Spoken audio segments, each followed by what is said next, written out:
Hello. This is Tech Address. Here we summarize happenings in the ever-evolving techverse. So let's get started. First up, for the people who don't know what Google I/O is, it's an annual developer conference where Google announces new hardware, software, and various updates for its existing apps and services. Now let's get on with it.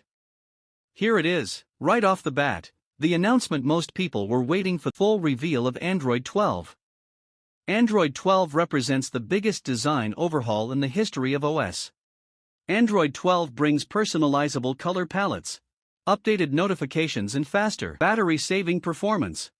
Everything from the lock screen to the home screen and system settings have been revamped. The new interface is more playful and vibrant, bringing a much-needed revamp to the mobile operating system. Android 12 will arrive later this year, but the first public beta is already available. The beta is available on Google Pixel phone as well as smartphones from Asus, OnePlus, Oppo, Realme, Sharp, TCL, Vivo, Xiaomi and ZTE. A new version of Wear OS is here. By the way, Wear OS is a version of Google's Android operating system designed for smartwatches and other wearables. The reason Google and Samsung are merging Wear OS and Tizen is that the merger of two operating systems will result in longer battery life with always-on heart rate monitoring, 30% faster loading times for apps, and smoother animations. As per Google, developers will create apps for one single platform. Samsung confirmed that its next-gen Galaxy Watch will run on this unified platform. Meanwhile, Fitbit devices will also run the new software. Google Maps is gaining a new eco-friendly route option that will give you the most fuel-efficient routes. Another feature coming to Google Maps is safer routing that will use machine learning to fuel-efficient routes and safer routing based on road, weather and traffic conditions. The idea is to eliminate sudden braking/stops. We've all had plenty of practice working remotely over the past year, and now Google has decided to give us another boost. Its new Smart Canvas platform makes it easier to work between different Google apps like Docs and Sheets with greater flexibility. If you need to, you can bring a Google Meets call right into your Team Doc and just keep working. A companion mode will be added later this year. It will use AI for lighting, framing and focusing, and translations. Google announced LaMDA, a natural language platform that is currently in the R&D stage within the company.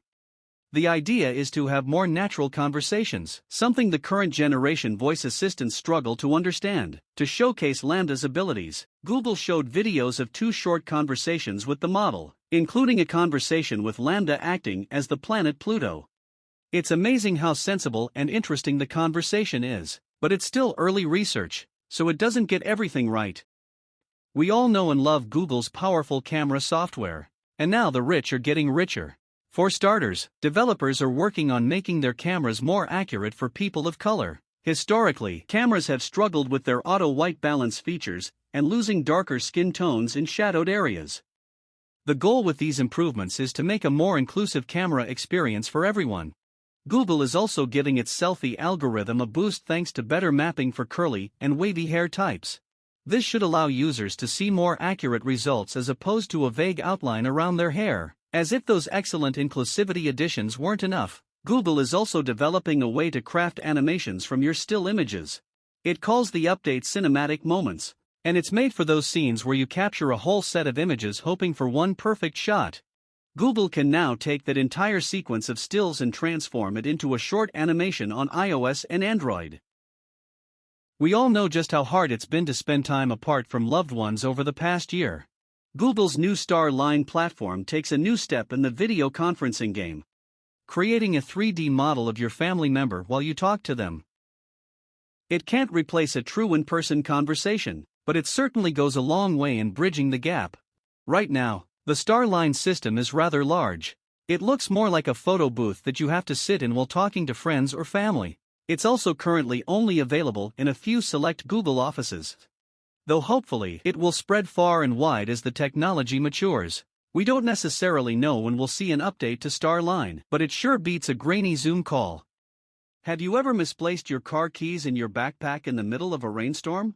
Android 12 finally brings about a solution. Google has announced that select Pixel and Samsung Galaxy devices will double as a car key using NFC. Essentially, you can unlock your car exactly as you would with a key provided your car is compatible. The whole idea is to ditch your key fob eventually, something that Apple has slowly started working towards already in partnership with BMW. We'll have to wait and see which other automakers jump on board, but we can only hope that BMW isn't the only one. Google also announced new password management features. The ability to change all of your passwords at one time is chief among them. Thanks to a new Change Password button, you can allow Google to create complex passwords for you or always take back manual control. Well, that's it for today. Thank you for watching, and we'll see you in the next one.